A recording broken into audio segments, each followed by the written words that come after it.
ومن أحسن قولا ممن دعا إلى الله وعمل صالحا وقال إنني من المسلمين.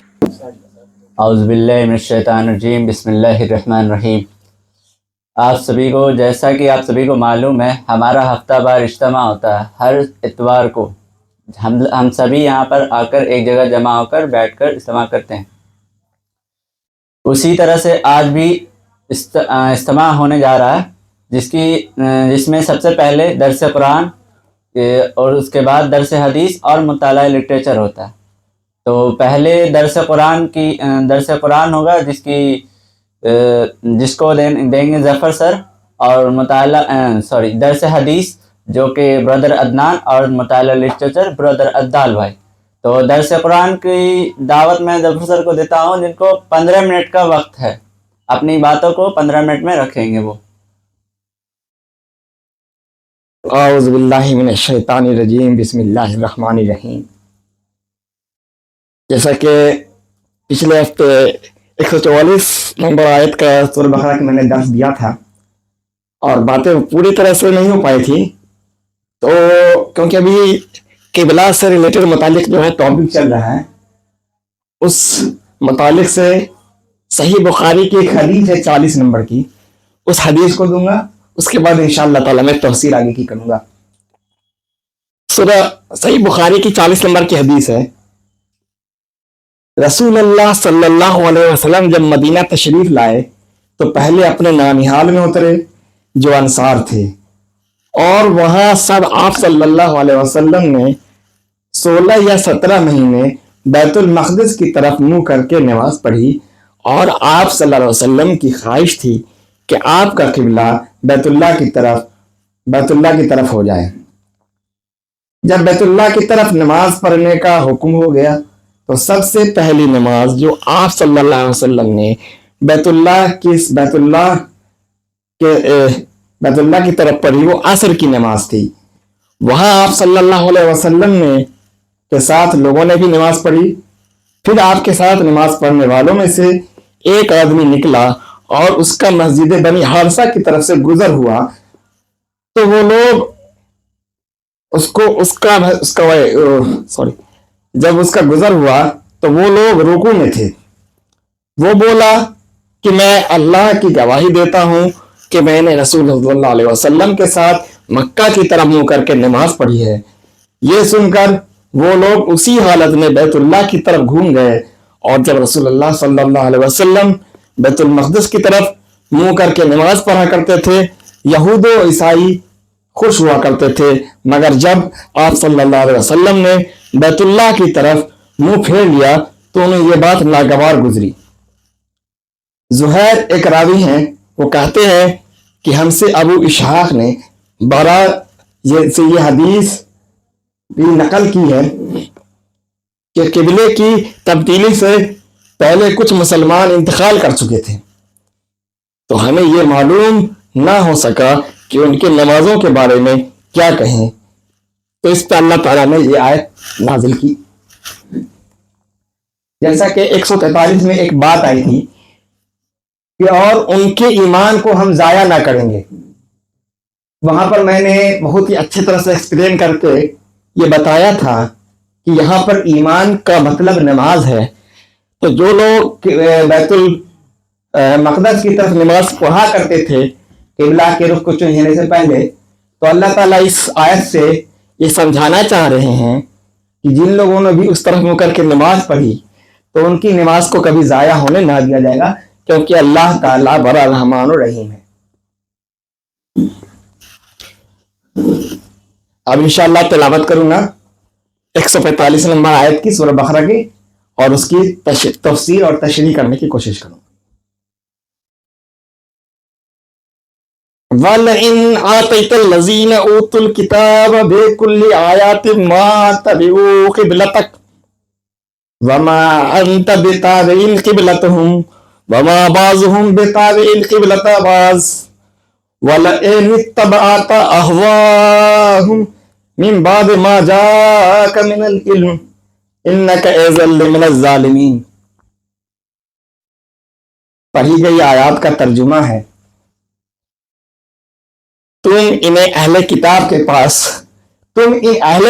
के पास चाहे कोई निशानी ले आओ, मुमकिन नहीं कि ये तुम्हारे किबले की पैरवी ना करेंगे, और ना तुम्हारे लिए ये मुमकिन है कि तुम उनके किबले की पैरवी करो, और इनमें से कोई गिरोह भी एक दूसरे के किबले की पैरवी के लिए तैयार नहीं है। और अगर तुम इस इल्म के बाद जो तुम्हारे पास आ चुका है उनकी ख्वाहिशों की पैरवी करोगे तो यकीनन तुम्हारी गिनती जालिमों में से होगी। तुम इन अहले किताब के पास चाहे कोई निशानी ले आओ, ये बात अल्लाह ताला हुजूर पाक सल्लल्लाहु अलैहि वसल्लम को बता रहे हैं कि ऐसा नहीं है कि तुम्हें जो दिया गया था, तुम्हें जो बातें बताई गई थी, तुमने अपने अहकामात लोगों तक नहीं पहुंचाए, लोगों तक सारी बातें नहीं वाज़ेह की, लोगों तक आपको कोई चीज पहुंचाने में कोई कमी बेश रह गई। कुछ लोग ऐसे हैं जिनके पास सारी दलीलें मौजूद हैं, सारे वाक़यात उनके सामने हैं, वो अहले इल्म में से हैं, वो किताब रखते हैं, उनकी किताबों में सारे वाक़े बयान कर दिए जा चुके हैं, लेकिन रीजन क्या है? वो लोग नहीं मानेंगे। तुम कुछ भी ले आओ, कोई भी दलील उठाकर ले आओ, इसके पीछे रीजन है हठ धर्मी, इसका कोई इलाज नहीं है। उनके अंदर एरोगेंस आ चुका है, उनके पास सारी मालूमात है, उनके पास जो अल्लाह ताला की तरफ से किताबें आई थी, चाहे वो ज़बूर हो, चाहे इंजील हो, चाहे तौरात हो, सारे किताबों में किबले के रुख के बारे में वाज़ेह कर दिया गया था। हुजूर पाक सल्लल्लाहु अलैहि वसल्लम के बारे में खोल खोल कर सारी बातें बता दी गई थी। तो अल्लाह ताला फरमाता है, तुम इन अहले किताब के पास चाहे कोई निशानी ले आओ, कोई भी निशानी ले आओ, मुमकिन नहीं कि ये तुम्हारे किबले की पैरवी करने लगे।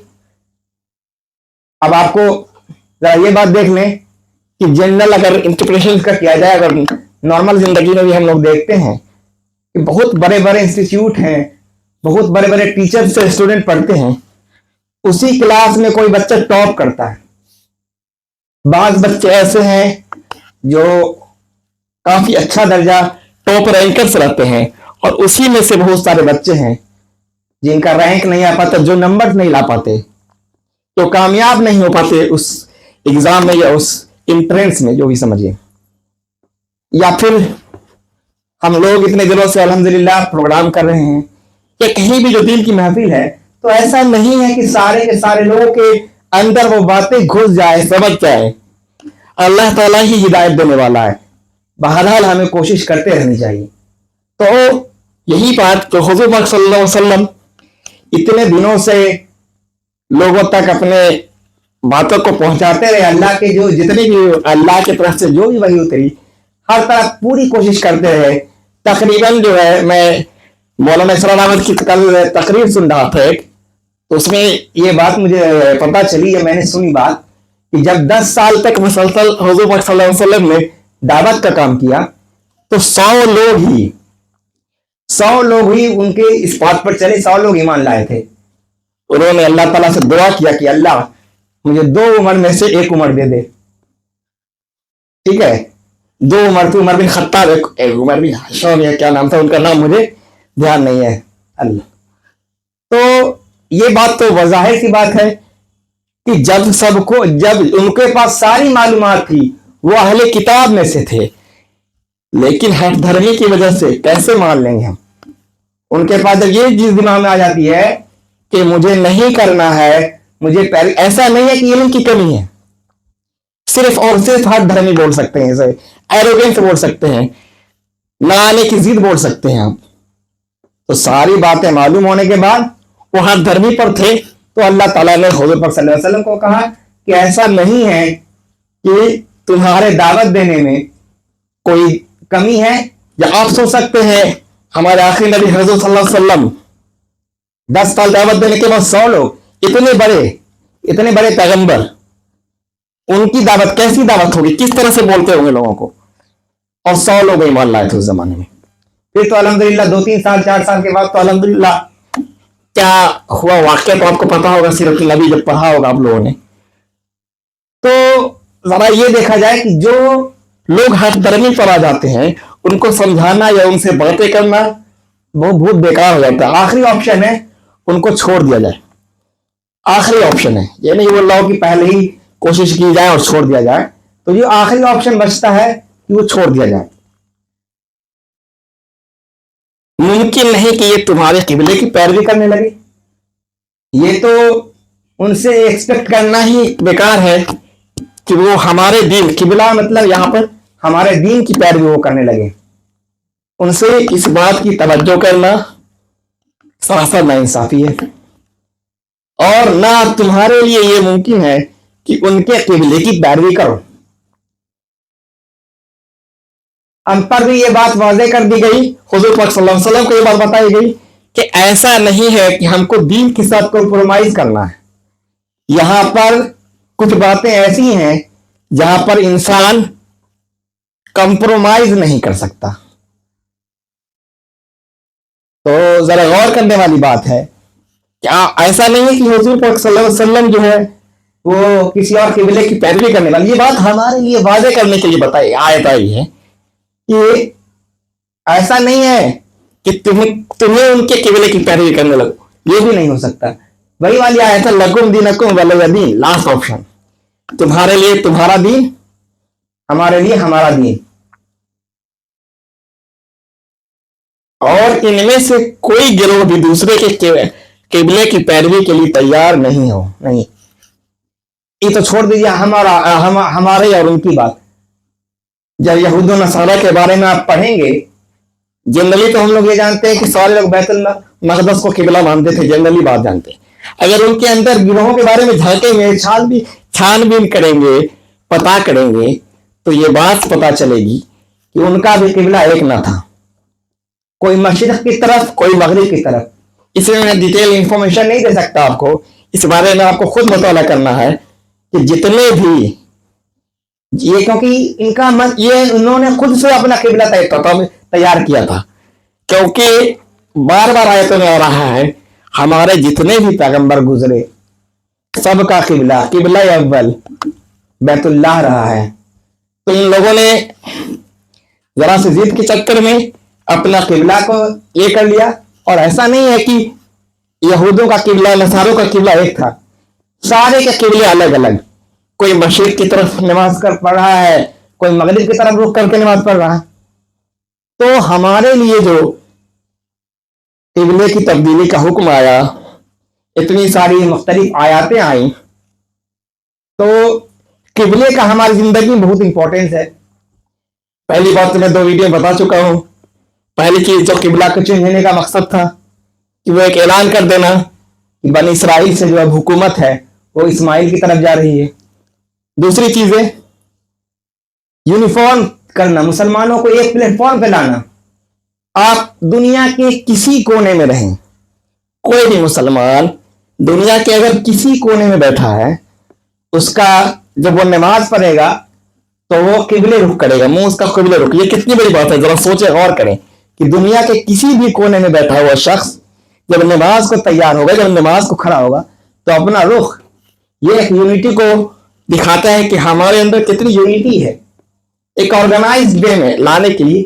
और ऐसा नहीं, बाज लोग ये समझते हैं, नॉन बिलीवर्स को एक कंफ्यूजन है कि मुसलमान जो है किबले को चूमते हैं और उसके तरफ नमाज होकर पढ़ते हैं, या उनके अंदर बहुत सारे कंफ्यूजन ऐसे हैं कि उन लोगों ने भी एक बुत परस्ती की तरह, मतलब जिस तरह हम लोग देखते हैं कि लोग बुत परस्ती करते हैं, तो ये नॉन बिलीवर्स का ये क्वेश्चन था कि मुसलमान भी तो किबले की तरफ नमाज पढ़ते हैं, उसको चूमते हैं।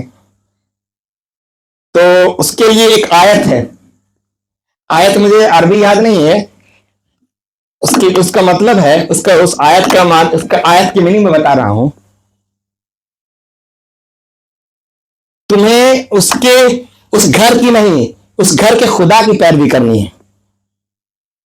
मैं तुम्हें वाज़ेह कर दूं कि तुम्हें उस घर के नहीं, उस घर के खुदा की पैरवी करनी है। तो ये बात तो साफ हो जाती है कि हम जो बैतुल्लाह की तरफ मुकर नमाज पढ़ते हैं, हजर असवद को हम चूमते हैं, तो ये अल्लाह की मोहब्बत में वो अल्लाह का घर है, उसको अल्लाह का घर मानते हैं हम। क्योंकि और काबा के बारे में आया है कि ये एक हिदायत की जगह भी है, यहां से हमें हिदायत मिल रही है, सेंटर ऑफ द अर्थ है, अर्थ का सेंटर है। बहुत सारी बातें हैं, बहुत करने को लंबी बातें हैं। तो और अगर तुमने उस इल्म के बाद जो तुम्हारे पास आ चुका है उनके ख्वाहिशों की पैरवी की तो यकीनन तुम्हारी गिनती जालिमों में होगी। बहुत बड़ी बात आई है हमारे सामने, बहुत ही वाज़ेह तौर पे समझा दिया गया है कि अगर कोई इंसान कॉम्प्रोमाइज करता है किसी को खुश करने के लिए, अल्लाह के दीन को छोड़कर किसी और को खुश करने के लिए किसी की पैरवी करता है, वो हम में से नहीं है, वो अपने दीन पर पूरी तरह सफल नहीं रह सकता। वो उनका शुमार जालिमों में से किया गया है। इन लोगों का शुमार जिन लोगों ने अल्लाह की राह को छोड़कर किसी को खुश करने के लिए एक्स्ट्रा पर्सन उनकी खुशी के लिए कुछ ऐसे काम कर दिए, तो वो हम में से नहीं, वो जालिमों में से शुमार होंगे, उनका शुमार जालिमों में से होगा।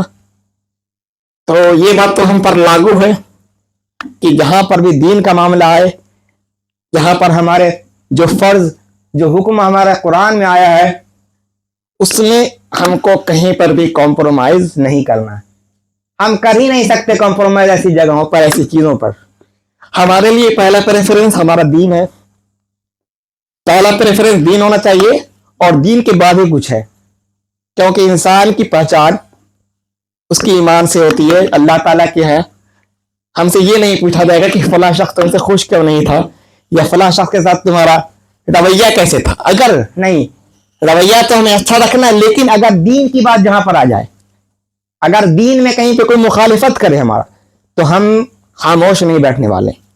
क्योंकि हमें पता है कि अगर हम ऐसा करते हैं तो हमारा शुमार जालिमों में से होगा। तो इंशाअल्लाह ताला अगली तफसीर में बाकी बात तो बयान करूंगा। आयत छोटी थी, और बाज़ मुखर्रिर को जो मैंने सुना, जो तफसीरें सुनी, काफी शॉर्ट तफसीरें थी। अपनी तरफ से जो भी मैंने ऐड किया तो उसको ऐड मत समझिएगा, वो माल मुफस्सरीन का ही कुछ बयान जो है मैंने अपने इसमें पॉइंट में रखा। अल्लाह ताला इसमें जो भी गलती हुई है इसे माफ करे। व आखिर दुआना अल्हम्दुलिल्लाहि रब्बिल आलमीन। अभी आपके सामने सूरह बकरा की 145 नंबर की आयत बयान की गई, और उसकी तफसीर और तशरीह दोनों सर ने बयान की बहुत अच्छे से। और इसके बाद अगला प्रोग्राम है दरस हदीस का, जो कि ब्रदर अदनान का है। उनको 10 मिनट का वक्त दिया गया, अपने वक्त में वो बात पूरी रखने की कोशिश करें। बिस्मिल्लाहिर्रहमानिर्रहीम। हम लोगों की हदीस की सीरीज चल रही थी जो सही बुखारी की थी, और ये हदीस नंबर 75 है। ये पिछले हदीस से रिलेटेड है जो कि पिछले सप्ताह बयान किया गया था। आप लोगों को इसके बारे में डिटेल से जानने के लिए 74 नंबर की हदीस की भी जानकारी होनी बहुत ज़रूरी है। तो हदीस ये है कि हद्दसना अबू मामिर क़ाल हद्दसना अब्दुल वारिस क़ाल खालिद अन्ने इक़रामती यानी इब्न अब्बास क़ाल ज़मन्नी रसूलुल्लाह सल्लल्लाहु अलैहि वसल्लम वक़ाल अल्लाहु अलैहिल किताब। तो इसका मफ़हूम ये है कि एक मरतबा रसूलुल्लाह सल्लल्लाहु अलैहि वसल्लम ने मुझे सीने से लगाया। यहाँ पर मुझे का मतलब इब्न अब्बास रज़ी अल्लाह ताला से है, लगाया और दुआ देते हुए कहा कि ए अल्लाह इसे इल्म किताब यानी कुरान अता फरमाइए। तो इस हदीस में बस इतना ही है, इसमें ज़्यादा कुछ तशरीह की नहीं गई है। तो मैं कुछ पिछले हदीस से भी रिलेट करके आप लोगों को समझाना चाहूँगा। ये हदीस जो कि मूसा अलैहिस्सलाम और खिज़र अलैहिस्सलाम के वाक़े से रिलेटेड है। तो इस हदीस से पता चलता है कि इब्न अब्बास रज़ी अल्लाह ताला अन्हु को रसूलुल्लाह सल्लल्लाहु अलैहि वसल्लम ने गले से लगाकर अल्लाह ताला से दुआ की कि ए अल्लाह اسے علم کتاب یعنی قرآن عطا فرما۔ اس میں اس علم کی بات کی جا رہی ہے کہ جو موسیٰ علیہ السلام اور خضر علیہ السلام کا واقعہ تھا، جو کہ آپ لوگوں کو پتہ ہوگا، موسیٰ علیہ السلام کا یہ ماننا تھا کہ اس دنیا میں مجھ سے زیادہ کوئی علم والا نہیں ہے، تو اللہ تعالیٰ نے اس کا جواب دیا تھا اور اس میں کہا تھا کہ نہیں اے موسیٰ تم غلط ہو، تم سے بھی زیادہ ایک علم والے انسان ہیں جن کا نام خضر علیہ السلام۔ تو ان سے پھر ملاقات کا واقعہ ہوا تھا، تو وہ آپ کو اسی قرآن میں اللہ تعالیٰ نے بیان کیا ہے، اس کا تفسیر جو ہے آپ وہاں سے پڑھ سکتے ہیں۔ تو اسی علم کے بارے میں یہاں پر رسول اللہ صلی اللہ علیہ وسلم بات کر رہے ہیں حضرت ابن عباس رضی اللہ عنہ۔ تو یہی تھی، وآخر دعوانا الحمدللہ رب العالمین۔